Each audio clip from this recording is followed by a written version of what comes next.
தமிழ்நாட்டில் ஒரு ப்ரொட்டஸ்ட் நடக்குது. பசங்கள்லாம் சேர்ந்து ஒரு இடத்துல கேதர் ஆகி நீட்டுக்கு எதிராக ப்ரொட்டஸ்ட் பண்ணிட்டுருக்கிறாங்க.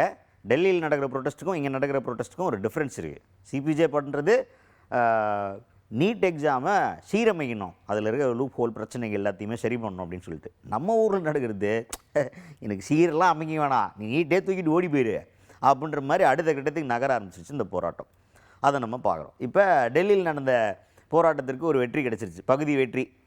அமைச்சர் வந்து ராஜினாமா அப்படின்றதுனால அந்த வெற்றியை கொண்டாடிட்டு இருக்கும்போது நம்ம கவர்மெண்ட்லேருந்து ஒருத்தர் உள்ளே போகிறார். கவர்மெண்ட் மினிஸ்டர் ஒருத்தர், டிஎன் கவர்மெண்ட் மினிஸ்டர். அவர் உள்ளே போனோன்னே எல்லாருமே வந்துட்டு ஐயோ கவர்மெண்ட் வந்துடுச்சு அப்படின்ற மாதிரி பார்த்தா போனோன்னு அவர் சொல்லிட்டார், தம்பே நான் அமைச்சராக வரலவா அப்படின்ற மாதிரி. யார் அவர் என்ன சொல்லி பேசியிருக்காரு பார்த்துருவோம் வாங்க. பள்ளிக்கல்வித்துறை அமைச்சர் ராஜ்மோகன் அவர்கள். இல்லை ராஜ்மோகன் அவர்கள் ஏன்னா அவர் தான் அமைச்சராக வரலையே சொல்லலாம்ல. அப்படி அவரே சொன்னார், நான் அமைச்சராக வரல, உங்களில் ஒருத்தனாக வந்திருக்கிறேன், மாணவர்களுடைய சப்போர்ட்டராக வந்திருக்கிறேன் அப்படின்னு பேசியிருக்காரு. அதுபோக நிறைய வசனங்கள்லாம் இருக்குது. அவர் தான் மேடையில் செஞ்சுருவார்ல அந்த மாதிரி பயங்கரமாக பேசினார். சப்போர்ட் நாங்கள் கொடுப்போம், மாணவர்களுடைய இந்த போராட்டத்துக்கு நாங்கள் மரியாதை கொடுக்குறோம், மதிப்பு கொடுக்குறோம், நல்ல வழியில் போராடினீங்கன்னா உங்களோட எப்போவுமே நாங்கள் பக்கபலமாக நிற்போம் அப்படின்ற மாதிரிலாம் சொல்லியிருக்காரு.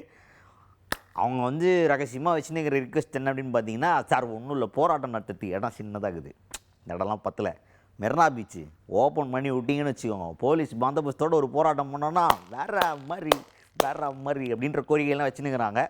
அந்த கோரிக்கைகள்லாம் எப்போது ராஜ்மோகன் அவர்கள் கேட்டு, தம்பி மாணவர்களுடன் போராட்டத்துக்கு நாங்கள் எப்பவுமே உடன் இருப்போம்னு சொன்னாரே, அந்த வார்த்தையை காப்பாற்றுற மாதிரி மெரினா பீச்சில் இருக்கிற பேரிகேட்லாம் தூக்கி போட்டு போடா செல்லுங்களா போய் உட்காந்து போராடுங்கடா அப்படின்ற மாதிரி விட்டாங்கன்னு வச்சுக்கோங்க. ஹிஸ்ட்ரி இதெல்லாம் வரலாறு. ஒரு கவர்மெண்ட்டே ப்ரொட்டஸ்ட்டுக்காக பீச்சை திறந்து விட்டுதுரா அப்படின்ற மாதிரி வரலாற்று பக்கங்கள் இடம் பிடிக்கிற ஒரு தருணமாக அது இருக்கும். நடக்குமான்னு பார்ப்போம். இப்போ ராஜ்மோகன் அவர்கள் என்ன பேசினார் அப்படிங்கிறத கேட்போம். அமைச்சர், அரசியல் கட்சி அதெல்லாம் வீட்டுக்கு வெளியவே விட்டுட்டு மாணவர்களுடைய போராட்டத்திற்கு ஆதரவு செய்வதற்காக ஒரு சாதாரண மனிதனாக இங்கு உள்ள வந்திருக்கிறோம். சொத்துரிமை, வாக்குரிமை, அனைத்து உரிமையும் போராடிதான் பெற்றது தமிழ்நாடு. அதே மாதிரி அரசியலை தாண்டி மாணவர்கள், இளைஞர்கள் உங்களுடைய ஒற்றுமைக்கு நான் தலைவாங்குகிறேன். இது தமிழ்நாட்டில் மட்டுமல்ல, இந்தியா முழுக்க மாணவர்கள் போராடுறாங்க.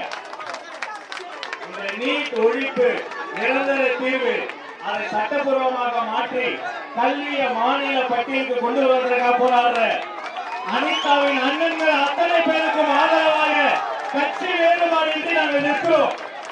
அரசியல் 1000 முரண்பாடு இருக்காது, நாங்கள் வெளில பார்த்துக்கிறோம்.